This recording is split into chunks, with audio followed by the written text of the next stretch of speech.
प्यारे बच्चों नमस्कार, मैं मनीष शर्मा मैथ के इस लेक्चर में आप सभी का स्वागत करता हूं। और बच्चों जैसा कि आप सब जानते हो, हम चर्चा कर रहे हैं आपके प्रोबेबिलिटी डिस्ट्रीब्यूशन के ऊपर, जिसके अंदर मैंने आपको कुछ क्वेश्चन सोल्व करवाए थे और उनसे रिलेटेड मीन, वेरिएशन और स्टैंडर्ड डिविएशन बच्चों कैसे फाइंड आउट किया जाता है, इन सब बातों पर हमने चर्चा की। तो आइए उसी चर्चा को आज आगे बढ़ाते हैं और कुछ क्वेश्चन और करते हैं जिनके थ्रू आपकी बात अच्छी तरीके से समझ आ जाएगी। तो बच्चों में आपके वैसे तो ये चैप्टर की जो इम्पोर्टेंस है बहुत कम हो जाती है। 16.4 की एक्सरसाइज की बात कर रहा हूँ, स्टार्टिंग की नहीं कर रहा हूँ, ठीक है। 16.4 और 5 आपके सिलेबस से लगभग रिमूव हो चुके हैं। हाँ, लेकिन 16.4 तो बच्चों देखो हमने स्टार्ट कर लिया, तो एक बार उसको तो कंप्लीट तो मैं नहीं कह सकता, हाँ, लेकिन कुछ जो मेन क्वेश्चन उनको जरूर डिस्कस करेंगे, ठीक है। हाँ, 16.5 और जो बाकी का बच्चों जो आगे का सिलेबस होगा वो एक बार जो गवर्नमेंट ने रिमूव कर दिया सिलेबस और जो फिलहाल है उसी के अकॉर्डिंग चलेंगे। हाँ, लेकिन अब यदि कोई स्टूडेंट भी मुझसे पर्सनली राय लेता है, मैं ये पूछता है कि सर आपके अकॉर्डिंग हमें क्या करना चाहिए, तो बच्चों मेरा आपको यही सजेशन रहेगा कि आप कंप्लीट प्रिपरेशन करो। हाँ बच्चों, ये नहीं भी देखो यहाँ पे हो सकता है, देखो यहाँ पे ही है कि भी मैं जो जितना रखा हुआ सिलेबस है 60% हो सकता है मैं वही करूँ, पॉसिबिलिटीज है तो टाइम शॉर्टेज है, वो सारी बातें।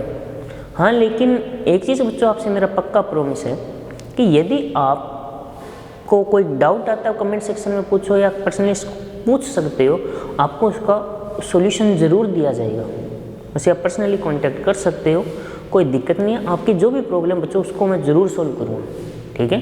कोई भी आपकी क्वेरीज है, कोई भी तरीके का क्वेश्चन है, चाहे वो प्रीवियस ईयर्स के क्वेश्चन हो या प्रीवियस ईयर जेई के भी क्वेश्चन हो, आप पूछ सकते हो, ठीक है।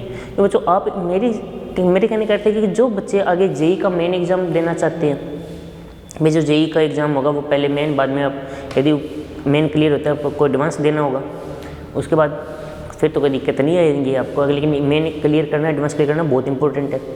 या आगे कोई भी तरीके की आप स्टडी करो तो बेटा ये तो है नहीं कि ये टॉपिक रिमूव हो जाएंगे, हट जाएंगे, जैसे एक बार जरूर हट गए लेकिन आगे तो रहेंगे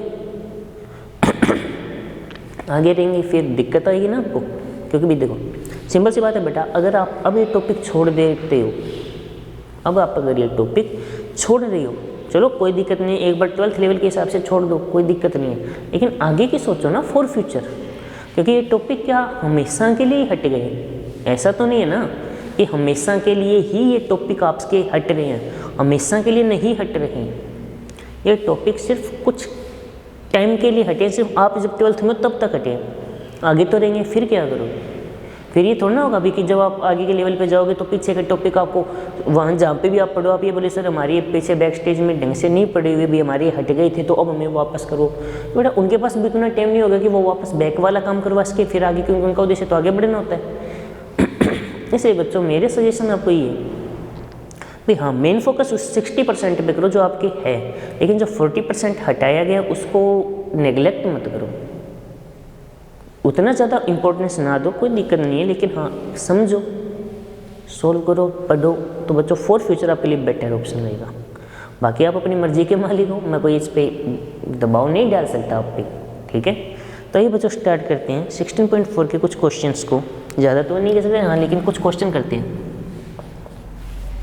क्वेश्चन नंबर 3, ठीक है। क्वेश्चन है कि 4 खराब संतरे 16 अच्छे संतरों में भूलवश मिला दिए गए हैं, यानी 4 rotten orange by mistake are mixed with 16 good orange, ठीक है। तो टोटल 4 तो आपके पास क्या है बच्चों, खराब है,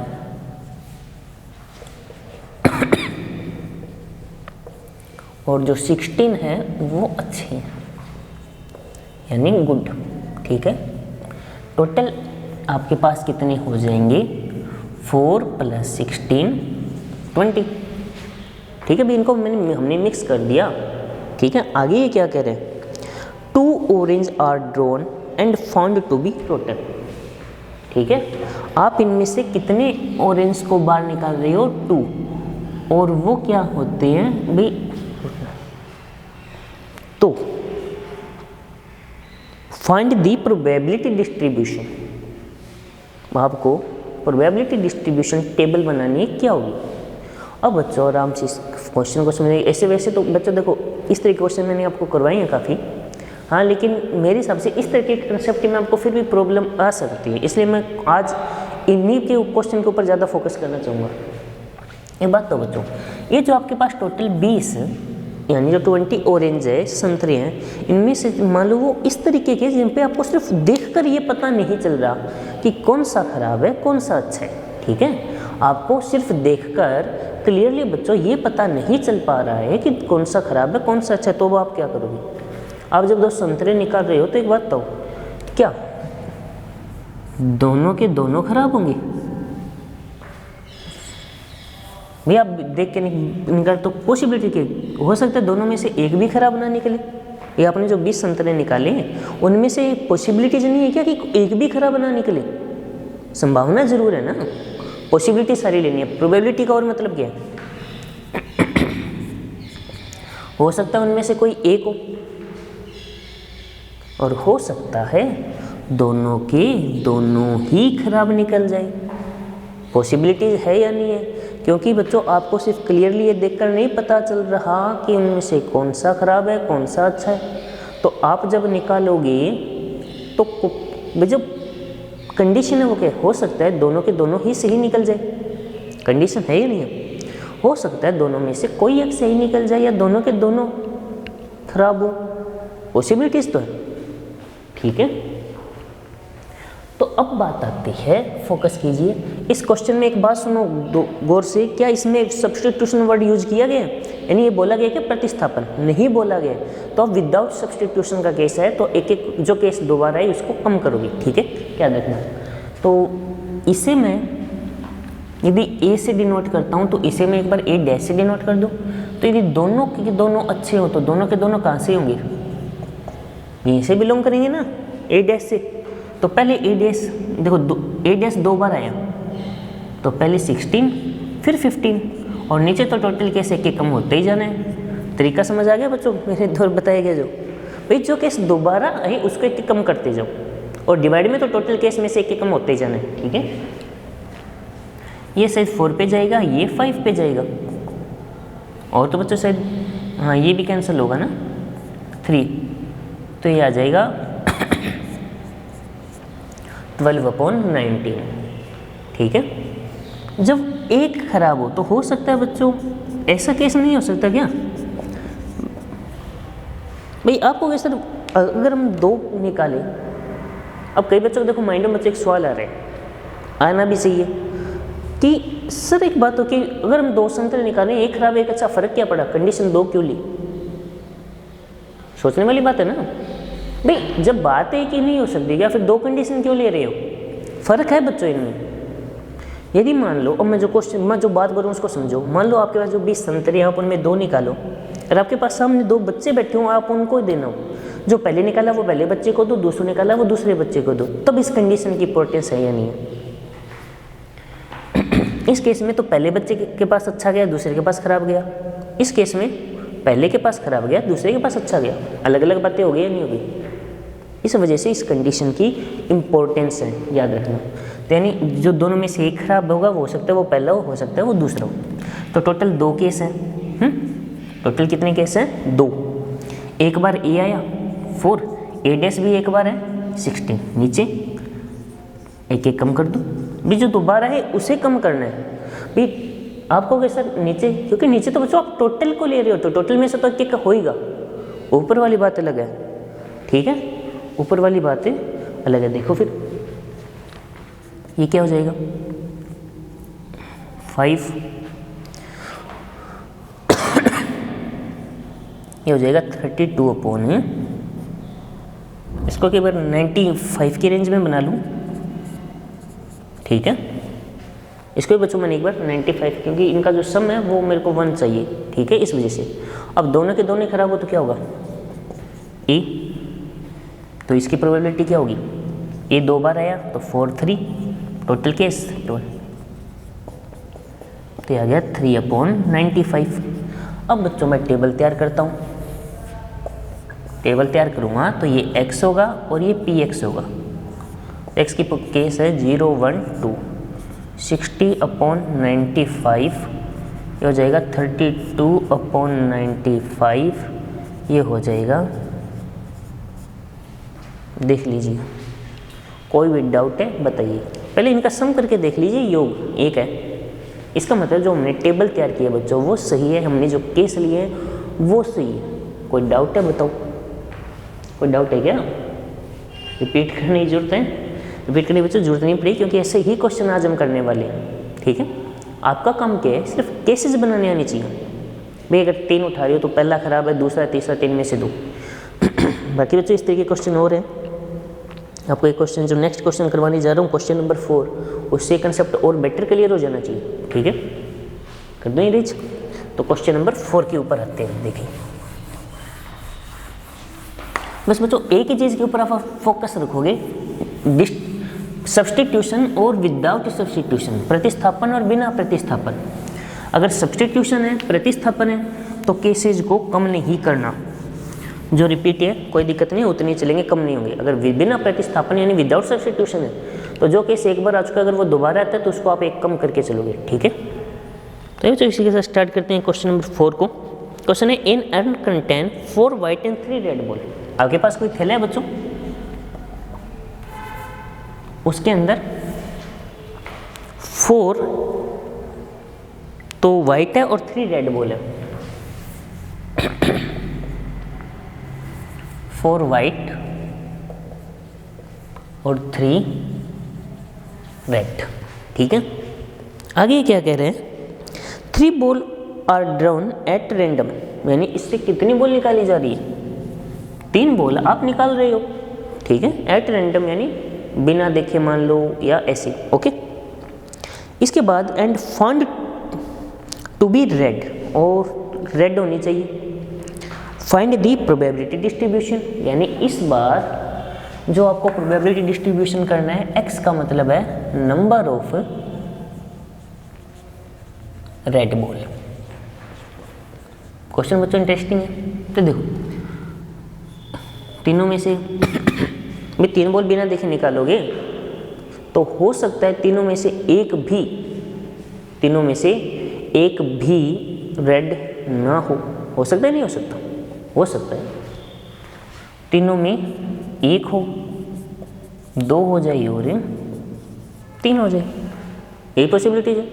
कोई बच्चा कहेगा सर 4 रेड, तो 4 रेड के केस बन ही नहीं सकता, क्योंकि रेड टोटल 3 ही है और बॉल भी 3 ही निकाल रही हो। ठीक है, तो देखो तीनों मतलब 0 रेड का मतलब क्या हुआ, एक भी रेड नहीं है, मतलब तीनों की तीनों वाइट बॉल है या नहीं। तो यहाँ पे आएगा W W W, तो इसकी प्रोबेबिलिटी इधर लिख रहा हूँ। W 3 बार आया तो पहली बार 4, फिर 3, फिर 2, टोटल बॉल कितनी है 7, 6, 5, 3 दूनी 6 गया तो 4/35 यानी 4.35। बात समझ आई है बच्चों? नहीं कोई डाउट है? फिर मैंने ये तो कहा ना, जब विदाउट सब्स्टिट्यूशन हो, बिना प्रतिस्थापन हो, तो जो केस एक बार आ चुका है दोबारा है तो एक कम करके चलो। हाँ, डिवाइड में टोटल केस तो कम होते ही जाएंगे। ठीक है, अगर सब्स्टिट्यूशन हो रहा है, प्रतिस्थापन हो रहा है तो कम मत करो, उतने ही लेके चलो। ठीक है, एक हो तो सकता है उनमें पहली रेड हो सकता है दूसरी और हो सकता है तीसरी हो। केसेस में तो पॉसिबिलिटीज है ना। अब आपके सर इससे फ़र्क क्या पड़ता है बच्चों? फ़र्क पड़ता है क्यों? अलग अलग किसी को देनी हो तो मैंने आपको बताया था ना अभी एग्जाम्पल में। तो भाई देखो, जो आप 3 बॉल निकाल रहे हो बच्चों, उनमें से जो रेड होगी हो सकता है वो पहली बॉल ही रेड निकल गई हो सकता है उनमें दूसरी और हो सकता है तीसरी हो, पॉसिबिलिटीज है। तो टोटल कितने केस बने? 3 केस। ठीक है, इसमें W 2 बार है और R 1 बार है। W 2 बार है तो पहली बार 4, दूसरी बार 3, R 1 ही बार है तो 3। नीचे टोटल केस कितने हो जाएंगे बच्चों? 7, 6, 5, 3 2 जा 6, 2 2 जा 4, और कैंसिल होंगे तो भी नहीं करेंगे। 3 × 2 6 × 3 18 अपॉन 35। ठीक है, नेक्स्ट 2 पे आते हैं।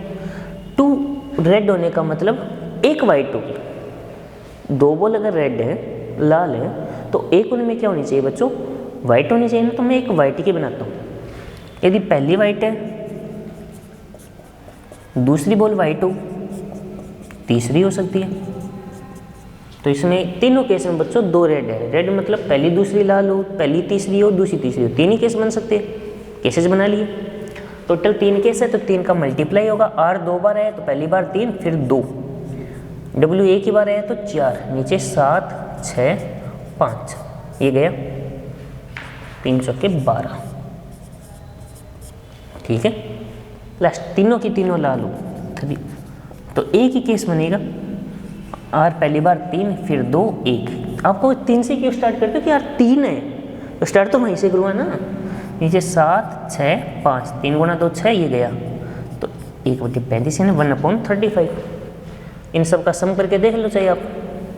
18 + 4 22 34 1/5 35। तो रिजल्ट सही है, टेबल बना दीजिए। 0। तो फर्स्ट के लिए बच्चों क्या केस है, 4/35। नेक्स्ट है 18/35, फिर है 12/35 और फिर है 1/, ये लीजिए। कोई डाउट है बच्चों, बताओ। कोई भी डाउट आ रहा है बता सकते हो। अब बताइए, आज जो 2 क्वेश्चन करवाए उनसे कुछ समझ आया ही नहीं है बच्चों? बात समझ आ गई होगी। तो इसी से रिलेटेड बच्चों मैं एक एग्जांपल और क्वेश्चन और करवा रहा हूँ, ठीक है, जिससे आपको एक कंसेप्ट बढ़िया तरीके से क्लियर हो जाना चाहिए। कि बच्चों क्वेश्चन नंबर जो आपके बुक का 7 है वो करवा रहा हूँ, आराम से समझो। प्रोबेबिलिटी डिस्ट्रीब्यूशन इस तरीके के क्वेश्चन का क्या होगा, ठीक है।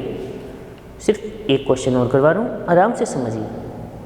वैसे तो बात समझ आ गई होगी, जैसे आपको कंडीशन बनानी है, जो रिपीट है वो उसको एक कम करते हुए चलो। लेकिन फिर भी जब तक ये स्ट्रॉन्ग नहीं हो जाता तब तक हम आगे नहीं बढ़ पाएंगे। तो आज का लेक्चर मैंने यही कहा था, आज का लेक्चर कंप्लीट हम इसी टाइप के क्वेश्चन को दे रहे हैं, ठीक है। तो ये क्वेश्चन और करते हैं, ये तो समझ आ गया होगा। बस बच्चों कंडीशन अब समझ आ जानी चाहिए आपके। स्टार्टिंग में आपको लगा होगा कि केस कैसे बन रहे हैं। हाँ, कई बच्चा ये कह रहे हैं सर आप यहाँ पे वो 3C1 NCR वाला फॉर्मूला यूज कर सकते हो। हाँ बच्चों कर सकते हैं, कोई दिक्कत नहीं है, उससे भी कर सकते हो, बात एक ही है। तो क्वेश्चन नंबर 7 है बच्चों, रीड कर रहा हूँ। An urn contain 4 white and 6 red ball. Question में क्या दिया आपको, 4 वाइट एंड 6 रेड बॉल है उसमें, ठीक है। 4 white and 6 red, total ball कितनी होगी बच्चों आपके पास, 10, टोटल 10। आगे क्वेश्चन को रीड करते हैं। क्या आगे ये क्या बोल रहा है, आगे ये बोल रहा है कि 4 बॉल और ड्रॉन एट रैंडम, यानी आप उसमें से कितनी बॉल निकाल रहे हो, 4 बॉल निकाल रहे हो इस बार। तो कंडीशन 4 के ऊपर अप्लाई करनी है। Find the probability distribution number of white ball, यानी x है वो किसे डिनोट कर रहा है, नंबर ऑफ।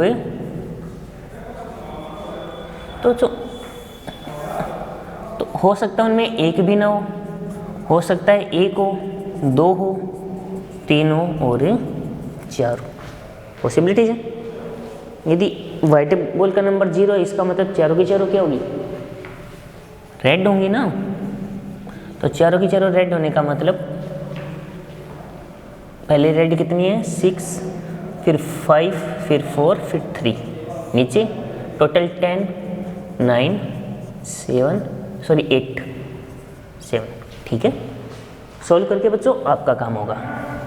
अब यदि 1 हो तो 4 में से 1 सफ़ेद है, जो 4 बॉल आप निकाल रहे हो उनमें से 1 वाइट है, तो कौन सी होगी वो केस। तो हो सकता है उनमें से पहली हो सकता है दूसरी हो सकता है तीसरी हो सकता है चौथी हो, यही केस बनेंगे। टोटल बच्चों कितने केस है, 4। लेकिन अब आप ये देखो कि उनमें से R 3 बार है और W 1 बार है। R 3 बार है तो 6 5 4, W 1 ही बार है तो 4, नीचे 10 9 8 7। सॉल्व करना बच्चों वो आपका काम होगा। 2 बॉल यदि सफ़ेद हो तो देखो सफ़ेद पहली दूसरी हो सकती है, पहली तीसरी हो सकती है, पहली चौथी हो सकती है, दूसरी तीसरी हो सकती है, दूसरी चौथी हो सकती है, या तीसरी चौथी। ये आपको सोचना होगा बच्चों, ठीक है। तो केस बन गए टोटल कितने केस है 6, उसमें आर कितनी बार है 2 बार, डब्ल्यू भी 2 बार, तो ये आर वाला आ गया और ये डब्ल्यू वाले आ गए नीचे, वही 10 9 8 7। अब यदि 3 सफ़ेद हो यानी 1 लाल होगी तो वो लाल वाली कंडीशन बनाओ, हो सकता है उनमें से 1 लाल होगी तो आर का स्थान बदलते जाओ, यही होगी। ये हो सकता है पहली लाल हो सकता है दूसरी हो सकता है तीसरी हो सकता है चौथी हो। टोटल 4 केस बने। डब्ल्यू कितनी बार है 3 बार, तो क्या आएगा 4 3 1, आर 1 ही बार है तो कितना आएगा 6, नीचे 10 9 8 7। लास्ट अगर चारों की चारों सफ़ेद हो फिर तो कोई दिक्कत ही नहीं है, 4 3 2 1, नीचे 10 9 8 7। अब आपका काम बच्चों क्या है, इनको सोल्व करके टेबल बना लो।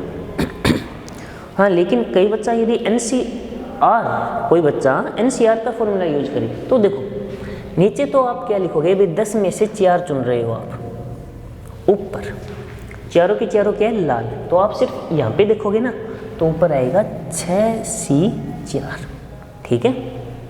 इस केस में 3 लाल है 1 सफ़ेद है, 3 लाल यानी लाल तो आप 6 में से 3 चुनोगे, सफ़ेद 4 में से 1 चुनोगे, नीचे 10C4। 2 लाल 2 सफ़ेद यानी 2 रेड 2 वाइट है ना, तो 2 यहाँ से 2 वहाँ से, तो 6C2 गुना 4C2 नीचे 10C4। इस केस में क्या है 3 वाइट 1 रेड यानी 3 सफ़ेद 1 लाल, 3 वहाँ से 1 यहाँ से, 4C3 Guna 6C1 divide by 10C4। और इसमें चारों की चारों सफ़ेद से हैं तो 4C4 अपॉन, आगे बच्चा बस समझो। तो चाहे आप P&C का कंसेप्ट यूज करो चाहे आप सीधी कंडीशन यूज करो, बच्चों मैंने आपको दोनों प्रोसेस बता दिए। तो डिस्ट्रीब्यूशन टेबल विदाउट सब्सटीट्यूशन वाले केस समाप्त हो गए। सब्सटीट्यूशन वाले केस बच्चों हम नेक्स्ट लेक्चर में करेंगे। और बच्चों अब आगे से जो भी काम होगा वो आपका जो नया सिलेबस है उसी के अकॉर्डिंग होगा, ठीक है। हाँ लेकिन मैं आपको वापस बोल रहा हूँ, मेरा यही सजेशन है आपको कि आप टॉपिक को छोड़ो मत, कंप्लीट कवर करो, उससे ज़्यादा बच्चों आपके लिए बेनिफिट है। बाकी आपकी मर्जी है, ठीक है बच्चों। तो मिलते हैं नेक्स्ट लेक्चर में, तब तक के लिए टेक केयर।